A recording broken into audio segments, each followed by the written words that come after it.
Sahabat Indonesia Nusantara Raya, dalam beberapa hari terakhir ini, nama Presiden Republik Indonesia yang ketujuh, Bapak Joko Widodo, tetap populer ya. Dan kepopularitasnya ini memang masih cukup tinggi. Nah, kenapa hal ini cukup tinggi? Sudah kita bahas di video sebelumnya bahwa ini ada kaitannya dengan kinerja, gaya kerja Presiden Republik Indonesia yang ketujuh itu sebagai uh, kinerja belusuan ya. Orang menyebutnya kinerja belusuan.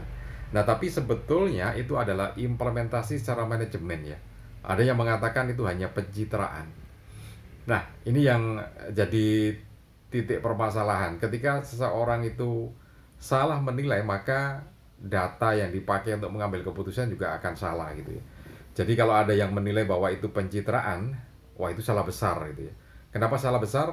Karena didasarkan dari track record beliau sebagai seorang pebisnis atau pengusaha yang tangguh, eksportir ke Eropa, maka hal itu sebetulnya bukan pencitraan tapi real dari perwujudan nilai dari beliau. Jadi nilai diri seorang Joko Widodo sebagai seorang entrepreneur ya. Nah, itu diterapkan ketika menjabat sebagai presiden. Nah, kita akan lihat lebih dalam lagi. Uh, Benarkah seperti itu? Kita akan pakai telaah dari ilmu manajemen ya. Jadi baik, untuk Anda yang baru saja bergabung, sebelum kita lanjutkan lagi, jangan lupa tekan tombol subscribe-nya terlebih dahulu, kemudian tekan tombol loncengnya, dan jangan lupa juga like dan juga share video ini ke teman-teman Anda. Siapa tahu teman-teman Anda juga sedang atau memerlukan informasi ini ya. Jadi begini, kalau itu dikatakan sebagai pencitraan, ini menjadi hal yang salah besar begitu ya. Karena kalau pencitraan itu tidak akan tahan orang seperti itu. Karena yang namanya melaksanakan manajemen belusuan itu butuh energi yang cukup tinggi, kemudian juga butuh satu niatan yang benar-benar dari dalam. Kalau pencitraan tentu saja berbeda, tidak akan seintens itu gitu ya. Kenapa begitu? Karena begini, kita lihat dulu dari teori manajemen ya. Kenapa juga tadi saya katakan bahwa itu bukan pencitraan, tetapi memang real nilai diri dari beliau itu seperti itu. Begini, dalam teori manajemen itu kan ada yang namanya ilmu atau teori POAC ya, POAC. Gampangannya begitu, POAC itulah kalau dalam bahasa Indonesia. Kalau dalam ilmu manajemen ketika kita kuliah dulu kita nyebutnya POAC gitu ya. Planning, organizing, actuating, dan controlling kan gitu. Nah, dalam manajemen itu harus berjalan dengan benar kalau tujuan atau visi dari perusahaan atau visi dan misi tujuan kita itu mau berhasil gitu ya. Planning. Planning itu perencanaan. Jadi perencanaan yang menyeluruh yang harus dibikin. Perencanaan seperti apa gitu kan. Seperti kalau jalan tol yang dibangun oleh Bapak Presiden Republik Indonesia yang ketujuh Pak Joko Widodo, tentu itu sudah melalui perencanaan yang cukup panjang dan komprehensif menyeluruh ya. Nah, kalau sudah direncanakan, maka yang berikutnya adalah organizing. Organizing itu menginventarisir sumber daya yang ada, baik itu sumber daya alamnya, sumber daya manusianya, SDM-nya, kemudian juga sumber daya finansialnya, semuanya di inventarisir atau di organizing ya. Jadi di struktur. Jadi semua sumber daya yang ada tadi di struktur, di organizing. Butuhnya seperti apa, kemudian berapa banyak yang dibutuhkan, apakah itu sumber daya alamnya ataupun sumber daya manusianya. Nah, itu manajemen. Nah, yang berikutnya adalah actuating. Jadi actuating itu tentu saja berkaitan dengan bagaimana mengaktualisasikan perencanaan tadi ketika itu dilaksanakan, dikerjakan gitu ya. Nah, kemudian yang berikutnya adalah controlling, pengawasan. Makanya ketika ini menjadi sebuah visi dan misi perusahaan, maka di situ tentu butuh controlling. Hanya saja kan perbedaannya begini, kalau dalam satu perusahaan itu controllingnya adalah ya di dalam lingkup perusahaan itu, kemudian organizingnya sudah jadi, semuanya kan sudah dalam sudah tersedia. Artinya semuanya sudah ada dan siap digerakkan. perusahaan. Nah, bedanya negara itu kan lebih luas lagi. Makanya kenapa kinerja atau gaya kerja belusuan ini menjadi sangat sangat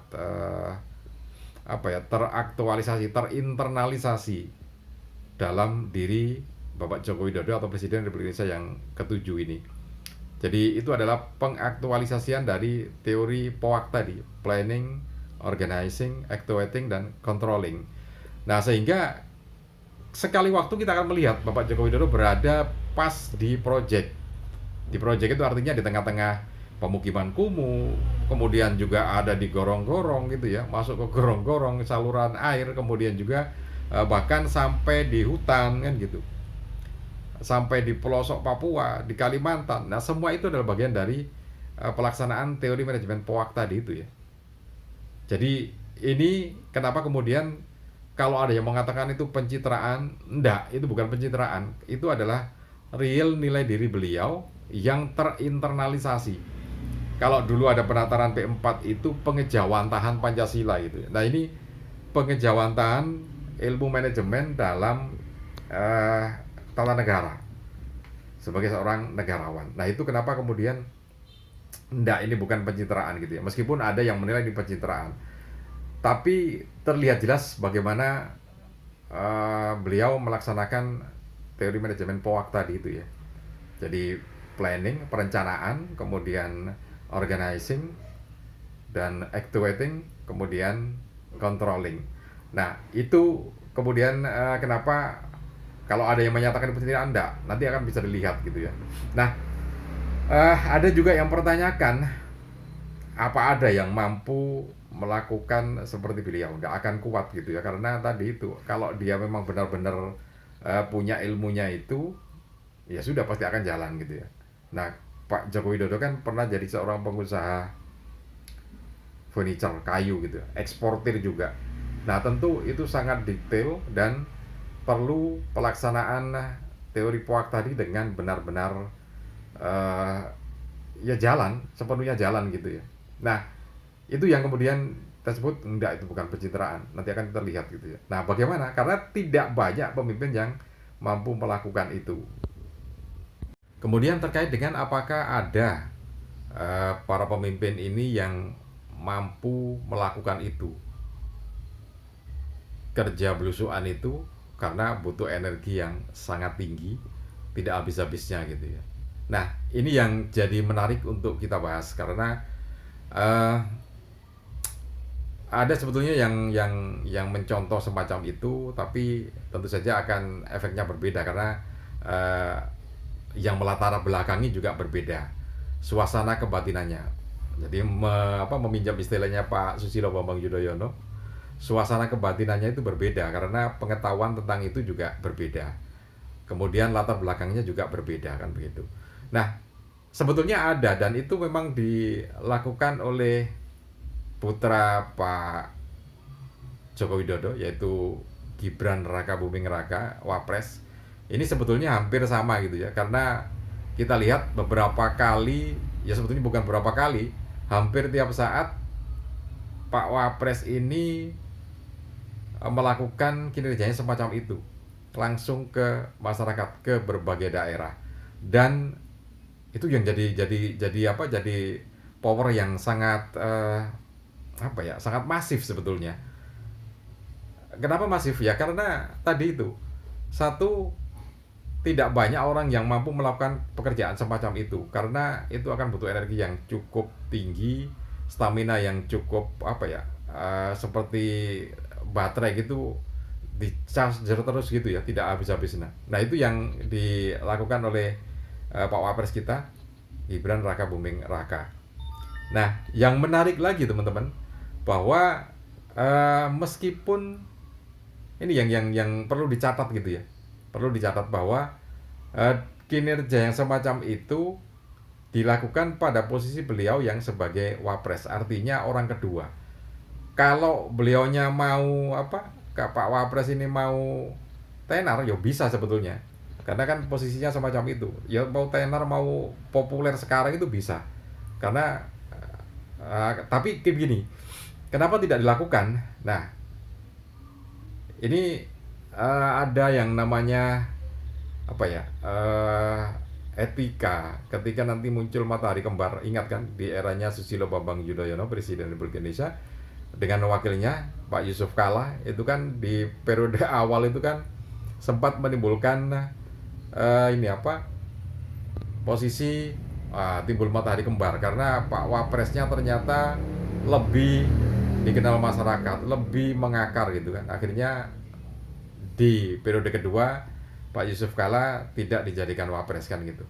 Nah, Gibran Rakabuming Raka nampaknya tahu posisi itu. Tapi yang menarik adalah bahwa dengan cara semacam itu seperti operasi senyap gitu ya.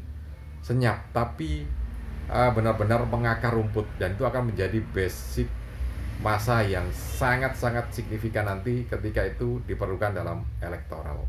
Oke. Terima kasih, salam dan sukses selalu.